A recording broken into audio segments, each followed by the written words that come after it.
Hello, our viewer. Good evening. Praise the name of the Lord and Happy New Year. How are you? How are you doing? How has been your festive? I'm so glad and delighted to have you back here on your favorite spot, the Youth Nation Show. As we usually say, this is a place we come discuss issues that affect the young people, and also this is the same place that we find solution. How do we help the young people out here? And I know this year you're so expectant because we have it bigger and better, so you better get tuned even as we get to discuss much more of these topics this year. And today we are going to get into a very not really sensitive topic, but something that is somehow causing an uproar in the public, and that is the high cost of living currently in Kenya. Let us get to understand how is it affecting the young people, and now what can we do? How do we handle this? How do we navigate through this issue? So welcome, and today we have a guest in studio. He will introduce himself even as we proceed. Karibu sana. Asante sana. Kindly introduce yourself. My name is Eugene Mushai. I am an entrepreneur, mostly in the marketing space. I thrive in business development, and recently I've found a lot of pleasure in building the startups in the country.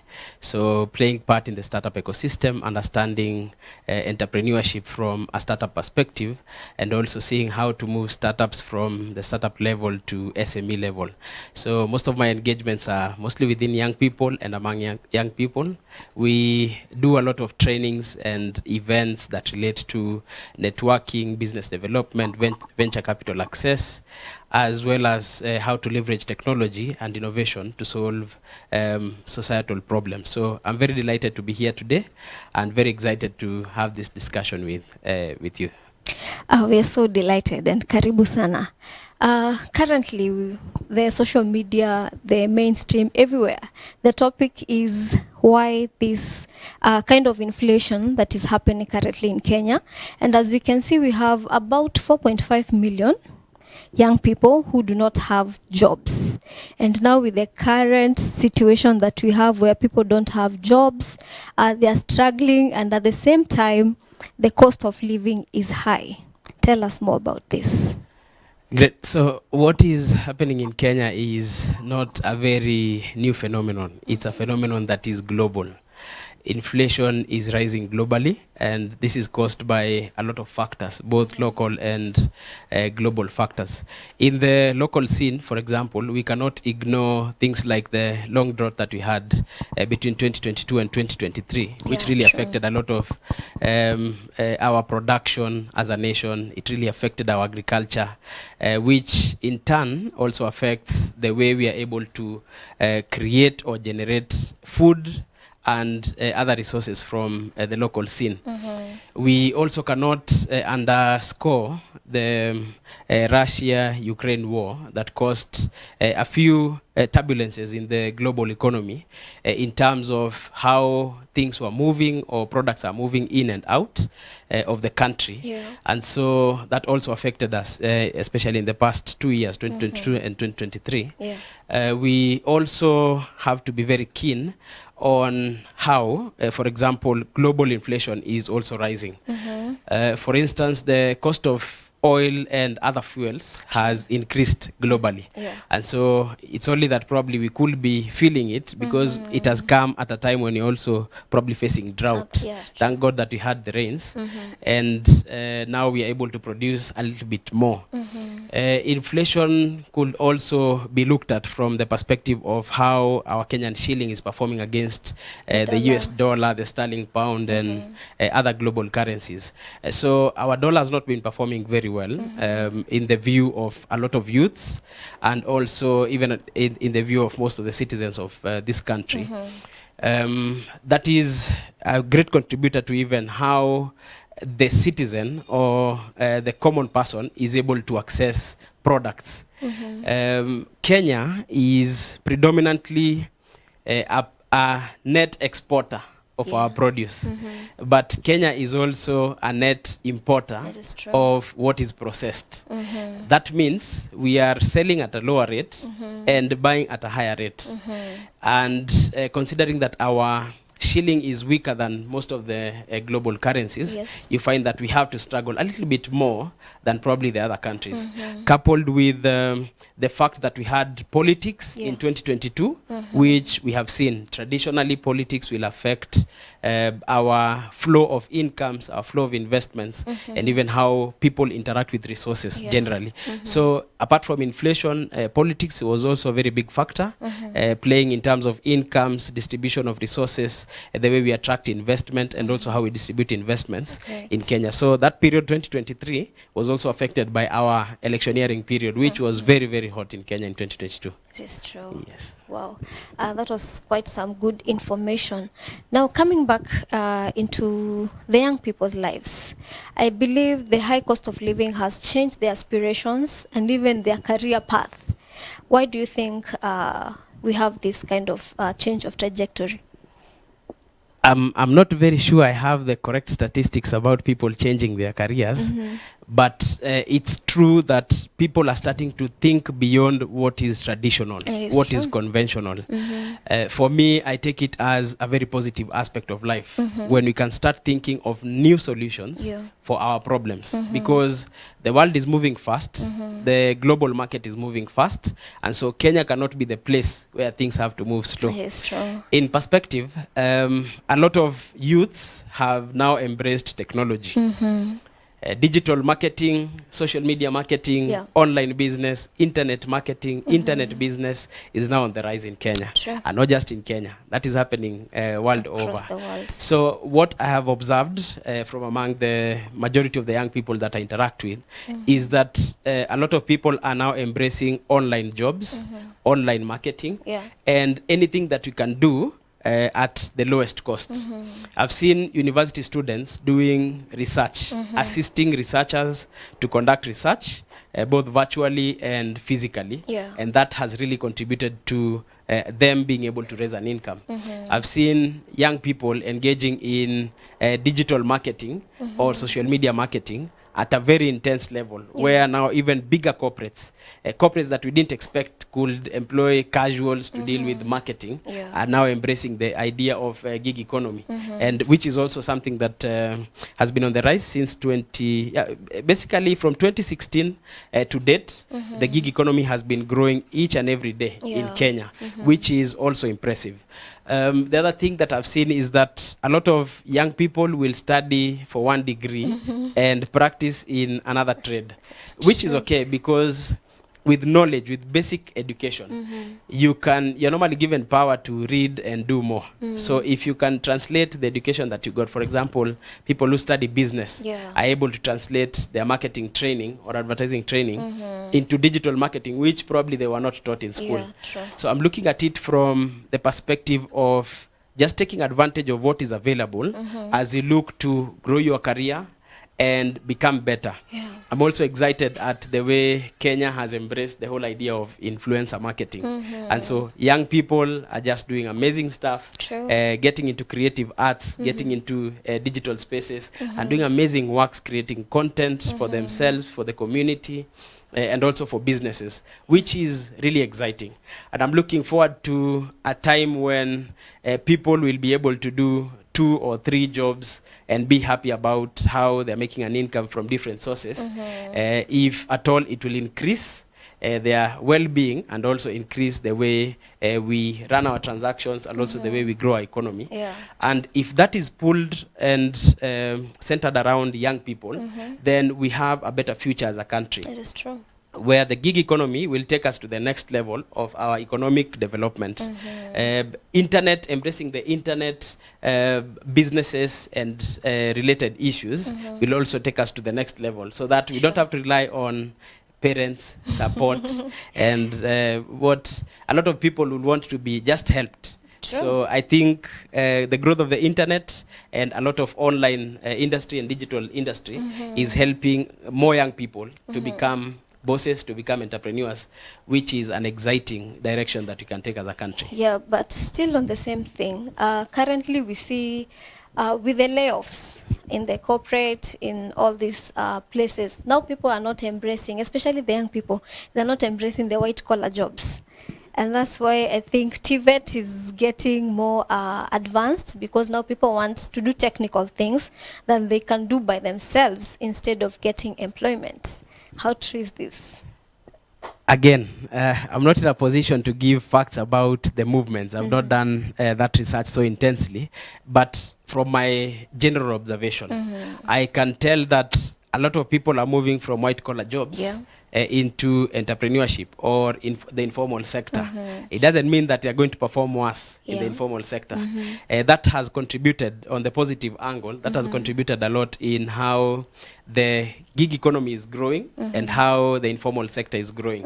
That means if we were used to having a lot of millionaires amongst the white-collar employees and career people, now we are having more millionaires who are in the creative industry, which is a good direction to take as a country. The other thing I've also observed is that even as people have a lot of transitions and movements from white-collar jobs to entrepreneurship, a lot of organizations, multinationals, large organizations, large corporations, have also embraced the idea of contract and performance contract kind of engagement for the employees.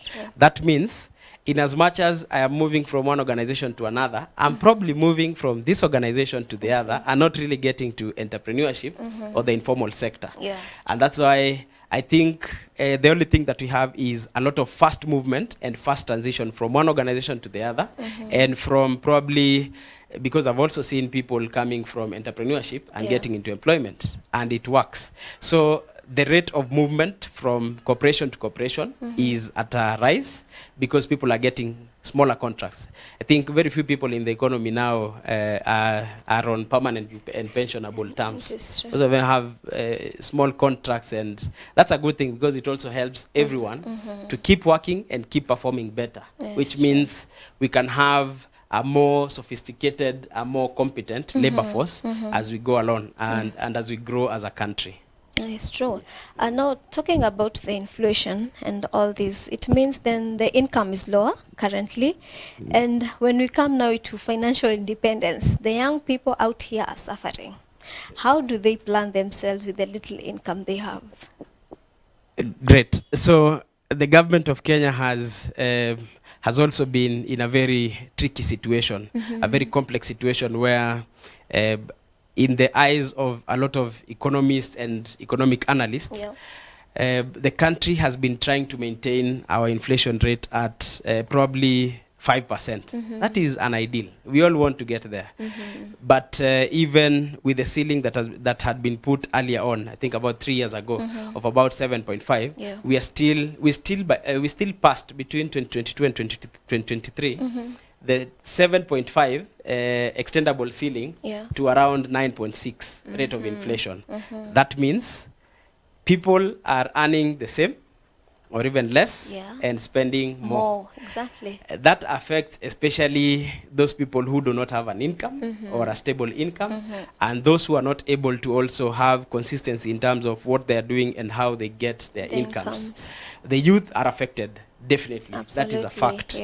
And a lot of challenges have been seen in terms of how we've seen people moving from good houses to not so good houses in terms of how young people perceive lifestyle. We've seen people, for example, reducing the expenditure from luxury to basic. Just to survive. We've seen young people also reducing their consumption in terms of utilities such as internet, such as transport. Fun could be reducing. Sometimes when you look at what is happening in the clubs and bars and fun places on weekends, you might be wondering if what we are thinking about the economy is really what is happening in those clubs, because people seem to be excited. But people have reduced the rate at which luxury and fun and extra is being funded as opposed to basic lifestyle. So young people are moving to basic lifestyle, which is okay for a short period of time. But it's not a comfortable, it's not the best place to be. That is a comfort zone that could take us to worse places in the economy. So the challenge will be now to shift young people from a minimalist mentality, from a deficiency mentality to how much more can I make? If I was working for 6 hours in a day, can I work for an extra 2 hours, then I make an extra $20 or an extra $2,000 or $100. Yeah. So if that can be the trend that we adopt, then we don't have to change our lifestyle, to reduce our lifestyle so that we can meet or mitigate the challenges that come with inflation and high cost of living. So I'm thinking it's just about cutting costs and readjusting lifestyle to be able to handle problems more and better. Of course, the government has a lot to play in terms of making life easier, and the society also in terms of even reducing expectations on young people in terms of things like black tax, which will be very stubborn for someone who is already suffering. It is true. Yes. But now, how can we help the young people? Because now the situation at hand is, as you have stated it, but we can clearly see that the income they are having, some of them do not have income, but this person has to eat. This person has to be under a shelter. They have to dress. But now, with the little amount they have, it is possibly to not possible for them to be able to accomplish all this. How do we just advise them? How do they cope with this situation? All right. So the good thing is that since everyone who is viewing us was born, and since Kenya started knowing things about economy and entrepreneurship and incomes, we've always had problems. The only thing and the only challenge that we've had is that people have dealt with problems in different ways. In the rising cost of living and high inflation, which seems to be very stubborn, not ending very soon, things getting worse. I remember when inflation was at 5%, everyone was complaining. Went to 7.5%, we are still complaining. Now dealing with over 9.6%, we are still complaining. That means for young people to come out of the fear of missing out, the fear of suffering from entrepreneurship and economic challenges, one will be to adopt lifestyles that are sustainable and doable. Because if you want to live a luxury lifestyle with little income, you will not avoid problems like poverty, a lot of borrowing, depression, and many other issues that crop out of economic challenges. The other thing that young people could do is definitely being able to upskill. Most of, for example, university graduates have been trained on certain disciplines that are not really as disruptive and as competitive in the market as the market would want. So the idea will be to change your skills or to add your skills so that you're able to compete in the global market. As Kenyan youths, being very brilliant and intelligent, I think moving our talents from physical to online or internet spaces in the internet and digital spaces. If we can move our skills there and be able to monetize our digital skills, then that will also help us more. I'm looking at people getting, even university students, getting into social media marketing and monetizing it, charging it amongst corporates. People who become brand ambassadors and are paid for volunteering their services and their works. That could also be another source of income for young people. I've seen very young people, for especially in the technology space and innovation space, young people coming together and creating wonderful solutions that solve global problems. When you look at, for example, transport management, just for reference, I've seen young people coming together and creating transport solutions which are able to help people track. They're able to help companies manage their fleets better, manage consumption better. I've seen people coming together and young people developing ideas in ESG, helping to solve climate problems, doing recycling, and even advising the government and other stakeholders on how to take care of the environment more. I've also seen people getting into the creative industry and monetizing their skills there. So there's a lot that you can do, but basic of them all is for everyone to come out of their comfort zone, upskill, and do better at every assignment that you're given. Awesome. Before we take a break, you know, we have wale wenye wako mashamba na kuna sisi wenye tuko tao. Is this thing hitting us the same, or who are better than who? Actually, the idea is that nobody, relatively thinking, nobody is better than the other. It's just that the problems that you're dealing with are probably different from the person in the rural places. But they say, yes. comparing with the rural, the life there is a bit cheaper.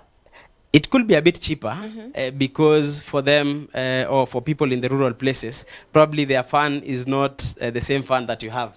They will go to the river to swim while you need to pay to go to the swimming pool. Plus for them, they will not go to Mama Mboga. They'll get exactly the kales from the shamba. Yes, but also looking at how, again, accessing, for example, devices, because they need to use the phone just as you use. That's why you're able to communicate with them or people in the rural places.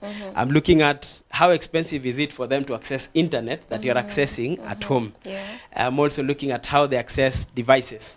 If, for example, someone in an urban area or in a town wants to go and shop for clothes, they'll probably go to the nearest marketplace, which is probably 100 shillings or such, or very cheap in terms of the transport that you'll use. Someone in the rural places will actually spend a little bit more.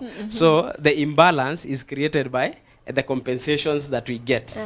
You're spending more because you are in the city, but you're saving on a few other things. For example, someone in the rural places probably does not have consistent electricity as you do.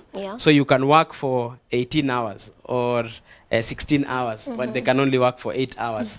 All right? So those imbalances in terms of incomes and expenditure are normally stabilized.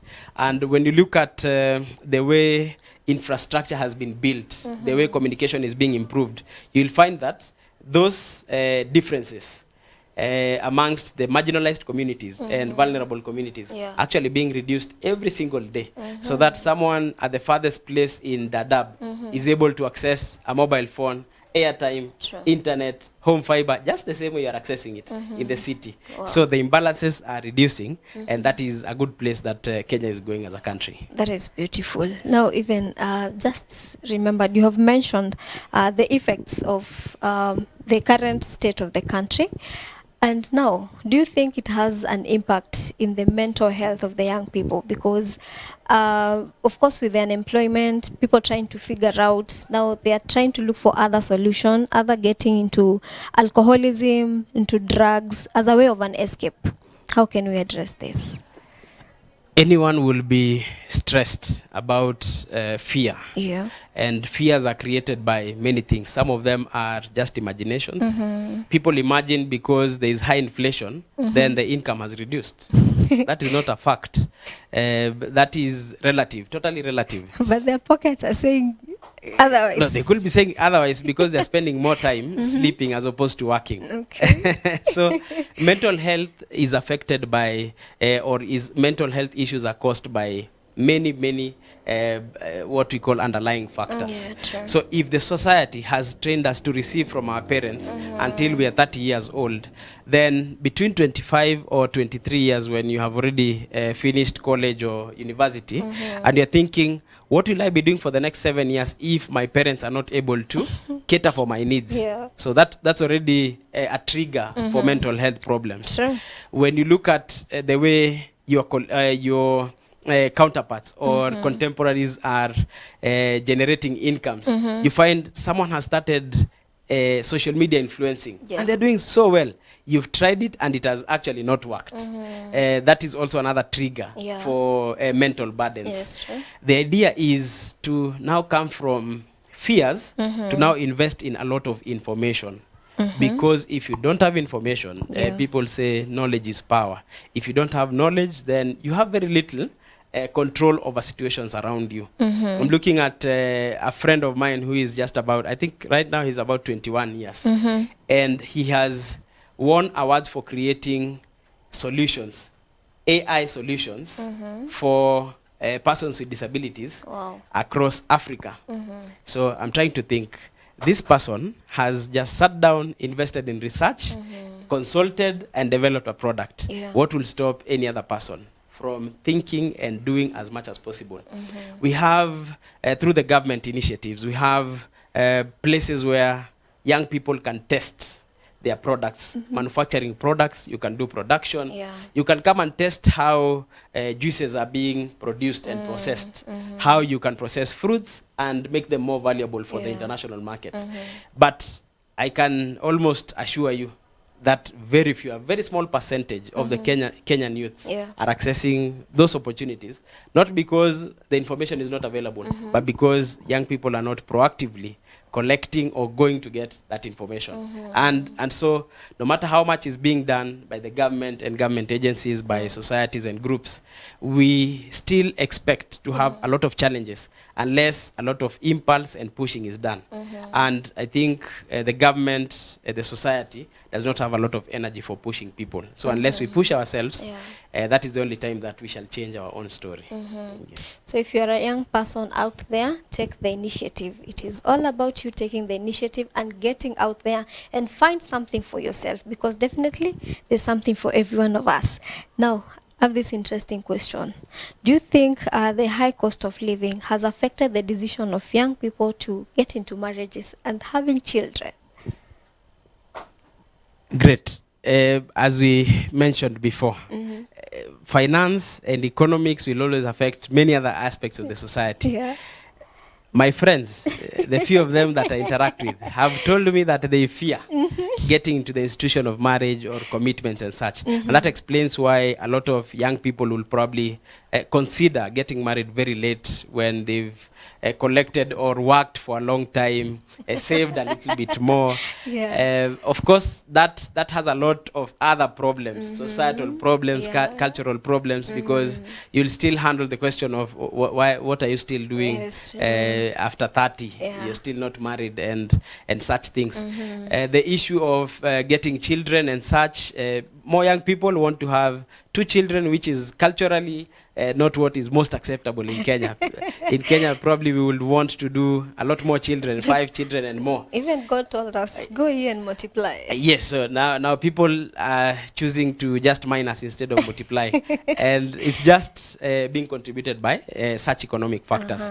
Although it's not something to worry about, the idea is to just work harder and solve problems so that you're able to lead by example. I will sit on that side of encouragement. I would want people to work harder and reproduce more. Okay. Yes. That is wonderful. Our viewer, we are going to take a very short break, and when we are getting back, we are going to continue with this interesting conversation. So don't go far, keep it here at PrayerCave TV.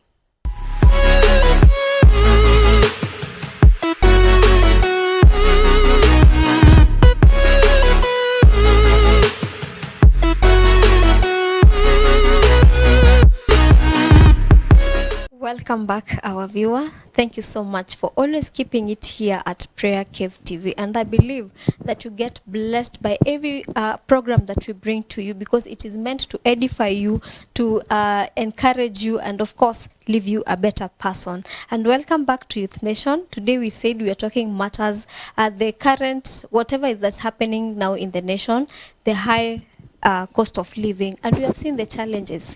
What is happening? How can the young people adapt better ways of living to curb this situation? And we are going to continue with this conversation with our guest. Karibu sana. Asante sana. We have had people go to school, you know, and how do you think the education sector has helped the young people in the ways to curb the situation of the high cost of living at the time in the country? All right, thank you so much. When I was growing up, I was told that education is the key to life Success. and to success. I don't think I have a lot of contrary opinions, but I'm excited at the way education is growing. Yeah. Recently, I was looking at how people are graduating in the CBC system and looking at what kind of changes the young people are getting that will enable them to become better. If the CBC system works, that's fine. Yeah. It will help people to move from just theory to more practical approaches in life. That's true. The way university and college education has also been enhanced to accommodate more skills, to accommodate more technology, and to accommodate more practical approaches to life issues and to current world trends is also very interesting. Yeah. I have observed keenly the way young people have now embraced the idea of learning online, which was not during earlier years. It was not a very good concept. So I've also seen the way TVETs have embraced the whole idea of creating a holistic person It is as true. opposed to just giving you one skill. When I was growing up, TVETs or whatever was called technical colleges Yeah. back then would only give you, for instance, a skill in carpentry. For the few TVETs that I've visited in the previous couple of years, I have seen TVET students being given skills in computer skills, internet, in entrepreneurship, in life skills, and interpersonal skills. Yeah. Those are skills that probably were not there many years ago. And that speaks to the way the education system is being designed and improved to cater for the needs of the individual and the society today. Yeah. The other thing I've also seen is a lot of movements in and out of the country to access further education. Yeah. So we have education that is distributed globally and not just locally, which is an interesting way to look at life. So all those efforts that have been made to improve the education in Kenya are meant to help, especially the young person, because the young person is the first beneficiary of any improvements that are being done in education. Yeah. So I've seen now people adopting, for example, application of technology skills. Yes. Right now, the trending approaches in education will be probably coding and AI and using technology and artificial intelligence to solve entrepreneurship, to solve agriculture, to solve even politics. And that is an interesting way to develop as a country. Sure. Education also plays a very important role in how or shaping the way people think as a society and also shaping the way the country is governed, both at the family level, at the society level, and also at the country level. We have observed that the more people get educated, the more enlightened they become, and the more problems we can solve as a country. Yeah. If you have observed over time, crime, physical crime has reduced. Although we cannot underscore the whole idea of cybercrime increasing at the expense of a lot of many opportunities that are lost out of cybercrime. But on the positive side, crime has reduced because more people are now educated and find meaningful ways of generating incomes and living sustainably as citizens.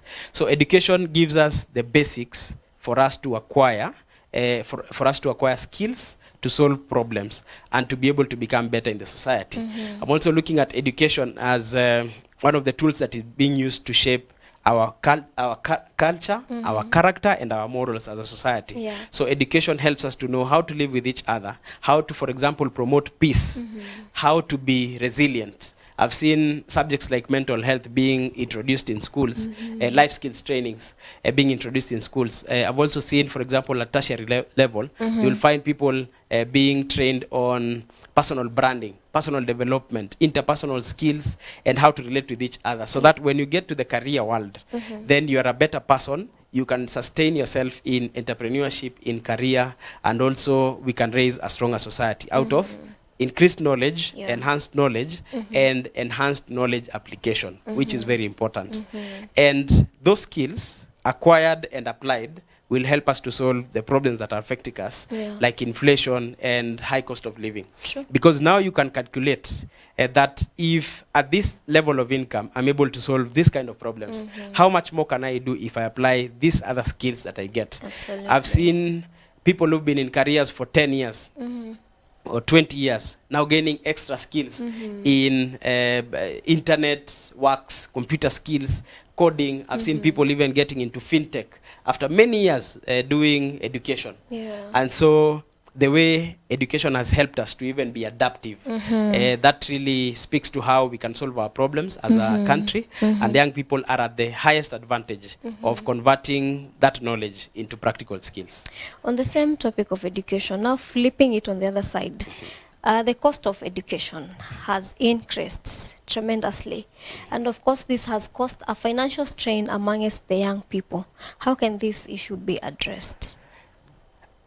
In my opinion, the first beneficiary or victim, the first victim of increased cost of education is actually not on the learner, but rather on the parent or the caregiver or the guardian. But And so the first place that increased cost of education affects this person or the young person is where the caregiver or the guardian is not able to provide for the young person. Now that is a ticking time bomb for the country, Yeah. because if in the next 4 years university education is not accessible, then we are going to create more problems than It solutions is in true. terms of social cohesion and social interactions. You know what happens in Kenya when it is electioneering, when it is the electioneering period. You have a lot of people idle and they just want to be engaged It and is busy. So if they're not accessing education, Yeah. if they have been denied education, then in the next 4 years, we expect someone who was meant to join first year in 2022 or 2023 and was not able to access that education, first they will have pain. Definitely. And they will look for avenues to relieve that pain. And that Sure. can only be through crime, through social injustice, through suicide, through depression, and a lot of sicknesses. So the increasing cost of education, and especially the way the Kenyan system of education has changed things and Yeah. changed the cost of education within a very short time. It has been an abrupt change of policy and change of tact, and everything is coming to the Kenyan parent or the Kenyan guardian as a shock. That might take some little bit of time before we stabilize. The other question is, the cost of education is increasing at the same time when the cost of living is increasing, and inflation is also on the rise. Yeah. So imagine someone who is on the same payroll they were in 5 years ago.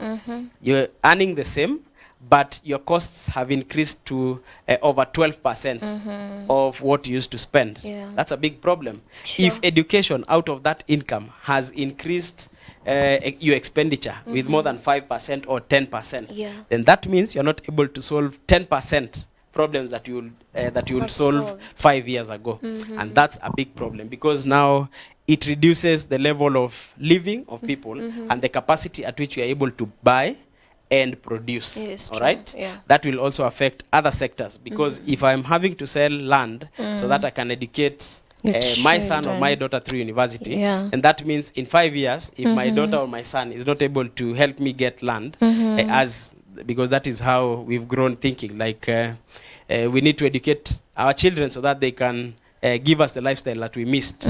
So I'm trying to think, if the society keeps the thinking and we are not able to meet that expectation, we shall have a problem in the next 5 or 10 years. Yes, Because parents or guardians expect this from the young people, Yeah. and young people are also struggling to get to solve their own problems before Yes, even they true. solve problems for their parents. Yes, So the rising cost of education is actually going to give us more problems in the society if it is not checked, and if it is not balanced with increased access to opportunities.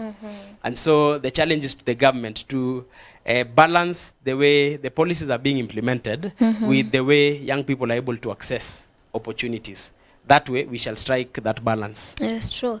And now coming to the government policies, what do you think the government can do? What role can it play to reduce this cost of living, especially for the young people? Because if we look, the population is mostly among the young people. So if this person is not encouraged today, if this person is not put in a platform that they can grow themselves, then it means our future is in a dire problem, you know. So how can the government, what policies can they be employed to help the young people? All right, thank you. And I think at this point I will want to be very cautious with the kind of expectations that I have on the government personally, and just expressing my personal views.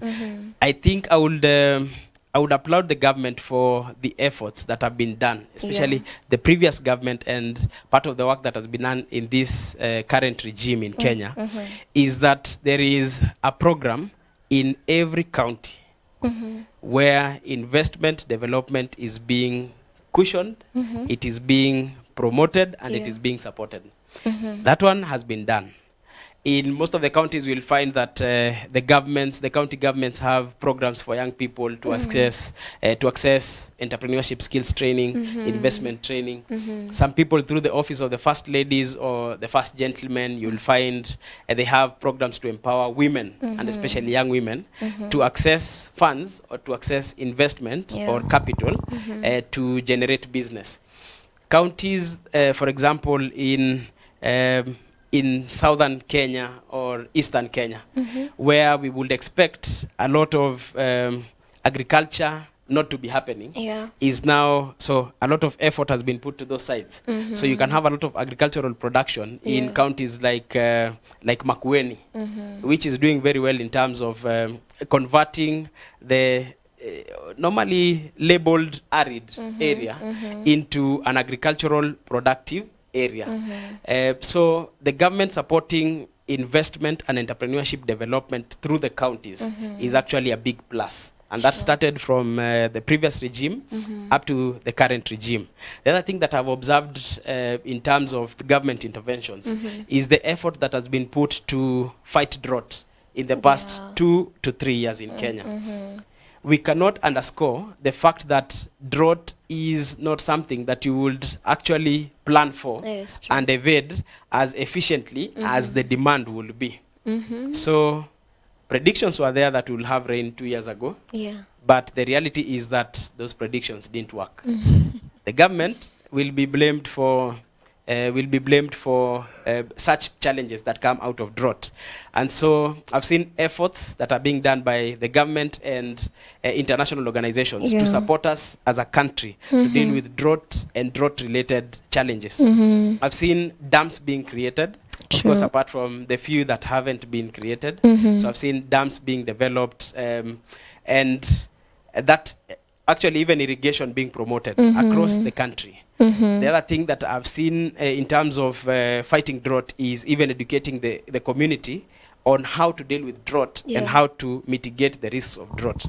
For example, importing or having or promoting the growth of drought-resistant crops. That is a very good way that the government has helped in terms of building our resilience in times of adversity like droughts. When you look at the way agriculture is being supported by, say, the current government, the current government is looking at agriculture as our way of increasing our capacity to produce for us to sustain ourselves and sell more in the international market. That's true. So if the cost of fertilizer will be reduced, and practically so, to an extent that the farmer does not feel the pinch of producing and is able to access fertilizer and farm inputs at a lower rate, then we can produce more, sell more, and even consume more locally. One of the other things that I've observed from the government in terms of the policies that we have just to help the country improve and move forward in terms of solving economic problems is basically the whole idea of promoting private investments. Normally when you have a privatization of corporations and having a lot of private investors from other countries, you will expect that there is probably corruption and such, which is just a downside of it. The good side of it is that private investment, especially foreign investment coming into Kenya, helps us to have more revenues and more businesses to support the local person. And I think that is one of the things that the government has tried to work on in terms of helping us to get inputs, to get investments, to get technologies being brought to Kenya. China has benefited a lot in terms of being able to bring business and do investment in Kenya. Other countries like the European countries and the USA now coming up very, very fast and very well in terms of how they want to do investment in Kenya. There are a few other challenges that have existed over the years that have made the government not very productive in terms of helping us to improve our economy. Some of those challenges include corruption and politicization of issues. That's true. You find that if the government sits as the referee in corruption issues, yet it is also the one to deal with corruption, then it is also the one that is accused of being the highest in terms of corruption rates, then we have a problem. It is It's true. a complete imbalance. That's a rot in the system. Yeah. How can we change? And this is a big challenge. One of the mentality shifts that we need to have promoted by the government is for government institutions that have been mandated to deal with corruption should just deal with corruption and ensure that we have less of it, so that more resources can go to production and empowering the society and the citizenry of Kenya. The other thing that I've seen is Kenya is very strong in terms of politicizing everything. We have politicized religion, we have politicized business, we have even politicized poverty. Facts like drought have been politicized. We want to blame the government or the opposition because of drought. Instead of focusing that energy to solve problems, we want to blame each other. And, you know, for the sake of politics, that works. But it does not help us to deal with economic problems. And that's a big challenge. The government has also been very keen on giving us agenda, improvement agenda, like the affordable housing, which is meant to benefit a majority of the people. For starters, it is meant to give us employment as young people. Yeah. I always wonder how many people will get employment through the affordable housing projects in the next 5 years compared to the level of unemployment in the country. So that is debatable, and probably we can have that discussion some other time. But as at now, that is a good dream. It's a good vision for the country, but the idea is, or the question is, how many employment opportunities are we able to create through that project vis-a-vis the investment that is being done by the government? Because that investment comes from the taxes that the citizenry is paying. So if we are paying taxes and we are probably, if we look at affordable housing as a forced project, and yet we are the ones who are paying taxes, then it becomes a problem.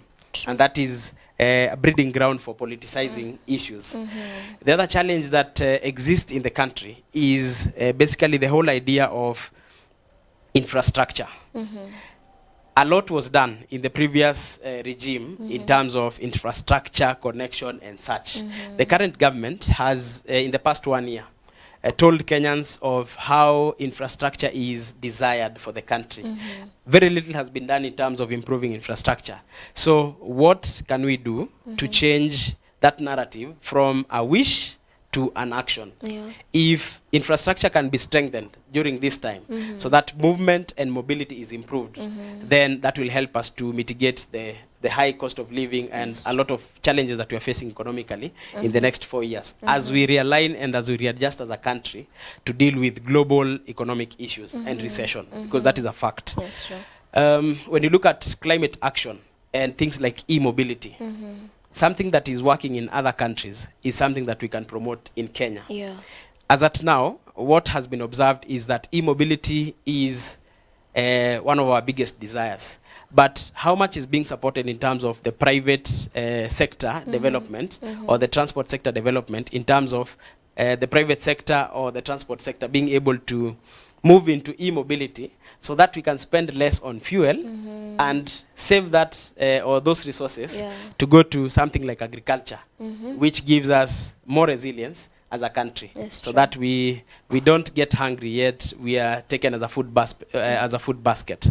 So climate action and the way we are either theorizing or practical about climate action and adopting e-solutions, that will also be a great challenge and a subject for discussion for the government and many stakeholders for the next couple of years. So the government can do a lot of promotion of e-mobility to help us deal with fuel issues. That reduces cost of fuel, and in return, we are expecting that cost of products will go lower. That means people will have a higher purchasing power. I know it has an economic effect on the other end, but at least it helps the Kenyan feel a lighter weight to economic issues as we are facing. The other thing that the government can support the country to do, or what citizens can do, is to adopt disruptive ways of dealing with the international market. When we are in an open bilateral trade relationship with a country like the US, or countries in the US, in the EU, and in the East, if we have trade restrictions reduced, what stops us as Kenyans from accessing those opportunities. Yeah. Sometimes we also want to put a lot of blame on the government as opposed to us going and taking those opportunities. Earlier on, we talked about accessing opportunities in the gig economy. Yeah. So can we, as young people, collect and take those opportunities more so that we can generate incomes and build sustainable solutions? When you look at social impact and entrepreneurship in Kenya, entrepreneurship has been supported in terms of knowledge. Very little is being done in terms of just giving us solutions or, for example, reducing cost of credit, which is something we can expect through acts and policies. We reduce cost of credit so that more people are able to access capital to solve problems. If that can be done on the regulator side, then the citizenry, and especially the young people and entrepreneurs in the country, can take advantage of the reduced cost of credit to produce more and therefore bring more incomes. Coupled with international trading and a balance between local and international markets, then we can create a balance in terms of incomes and expenditures, which in turn contributes to our GDP and improved sustainability for household income per capita. Great. Now, you know, there's a place we come in science and we say survival for the fittest, which means come a time where people know how to have to adapt, come up with opportunities. They have to create opportunities for them to live through that kind of period. Are there positive innovations that have come up amongst the young people to help them to overcome this period? Yeah. Great. Starting with a good example in Nairobi County, we've seen a program for feeding young people in the schools. If the cost of education is going high, but we can afford feeding our kids in the school, that means one of the burdens has been reduced. I would like to applaud the Nairobi County government for doing such a wonderful job, supporting a very young lady to give that solution. I have seen a few innovators and innovation circles supporting youths to do business in Kenya and in Africa. You look at the way venture capital, the space in venture capital development has also grown in Kenya to an extent that more young people and more startups are being built from basic ideas. So you have an accelerator program giving you skills and mentorship to do business, and then you get assistance to get funding. Organizations like ASEC, the Association of Startup and SME Enablers of Kenya, doing a very wonderful job to bring people together to create solutions in the startup space and the SME space so that people don't walk alone. I'm also looking at programs that have been done through government and non-governmental organizations, looking at organizations like SME Foundation of Kenya. Now picking not really the startups, but the people or entrepreneurs in the SME space, picking them and supporting them to sustain themselves past economic shocks. Great. And that is revolutionary because, for example, for someone who is doing branding, they are being helped to access knowledge on better machinery to produce better. People are just moving from local and basic, what we call traditional branding, to 3D branding, which is a global concept. So if you can accelerate the way we access such, then you're able to do more. In Kenya, we have seen innovations like M-Pesa that sprang from Kenya. Now, a lot of fintechs have been developed, especially in the past 5 years, have been developed to help Kenyans access credit, access financial services, and access payment platforms even better. I'm also looking at the way the Kenyan market has evolved in terms of digital marketing and our presence in the digital space. You find a lot of Kenyans now doing digital trade across the globe. A lot of innovations have come through digital finance. Bitcoin is growing. A lot of trading that is happening countrywide and across Africa, all centered around Kenya. I've also seen in Kenya people getting into e-mobility as a very good solution to our problems. So in as much as we expect regulators and governments to be leading this conversation, young people are coming up with solutions in e-mobility. And I can tell you for free that in Nairobi, for example, majority of the people championing e-mobility and creating e-mobility solutions are actually young people. I've also looked at the way young people are now getting into entrepreneurship mentorship to help older people or more established organizations to solve tech problems. So we have a lot of training that is happening. Kids are being trained on tech skills at a very young age. Sure. Boot camps. And exactly, boot camps all over, mentorship sessions all over, and even the way facilitation is being done for kids and young people to access tech devices. That will be revolutionary in the next couple of years in terms of what we can do in terms of innovation. Awesome, awesome.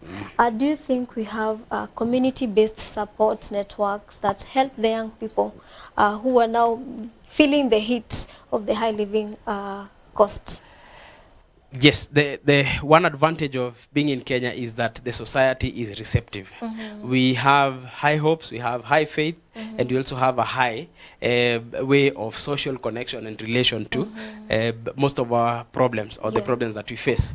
So in Kenya, I've seen organizations, non-profit organizations, especially women groups, women social circles that are bringing women together to help them build entrepreneurship and grow in entrepreneurship.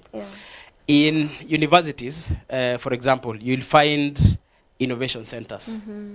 That is part of our society. Through education, we are able to build business. And that is a program that has been done. In universities like the University of Nairobi and Kenyatta University, you'll find, or even USIU, you'll find innovation hubs inside the university. That means the students, apart from learning the curriculum products, they can also access innovation, mentorship, and practical skills at the innovation labs. I've also observed, for example, amongst the youth, a lot of programs that are geared towards supporting young people to access entrepreneurship, to access manufacturing skills and value addition. When you mention Kirdi to someone who is doing manufacturing and a young person who is interested and committed, they will take advantage of programs such as Kirdi. You look at county government programs that are being done for county youths and marginalized communities within counties. The county governments have been at the forefront of pushing devolved empowerment for entrepreneurship. And that is one of the ways that we look at Kenya, giving us a lot of hope in terms of how much we can do. The only gap that has been there is converting the knowledge acquired and the support given morally, coupling it with practical financing, sustainable financing, and practical availability and accessibility of tech devices and production inputs like machinery and equipment. So if that gap can be closed, probably by financiers and investors, that will solve the problem for Kenyans.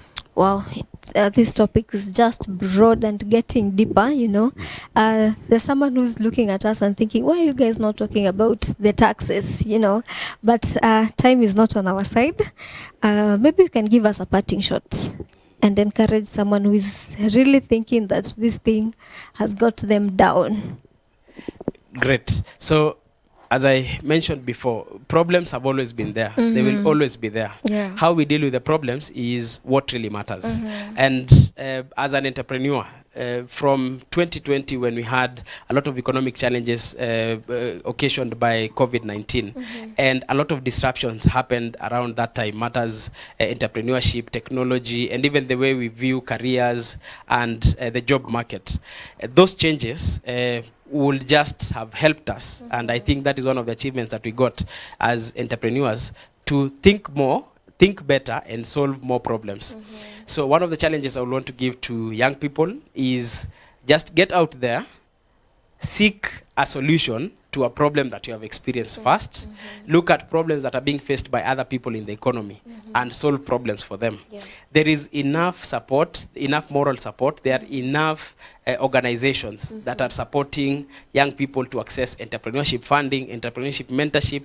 And so the only challenge is for us to go for them, go for those opportunities and make the best of each of them. And where there are challenges such as income and capital, there are people who are willing in the society to help. So the idea is to just look for where they are, take advantage of networking opportunities, meet people in events, meet people in your church, in your religious organizations, in your community groups, and talk to them about your idea if you have an idea, or seek assistance where need be. When you're pressed for opportunities and things seem not to be working, the best idea is not to give up. The best idea is to either pivot or think about an alternative engagement as you look for the solution to your problem. So there is hope, and there's a lot that you can do. We have the power, we just need to go for it. What a better way to climax our topic today. I can't add anything on that. The only thing I'll echo his word is help is available. So look for a problem and be the solution giver. And from that, you're going to have your life changed for better. Thank you so much for being with us here on your favorite spot, the Youth Nation. And until next Saturday, keep it here at Prayer Cave TV.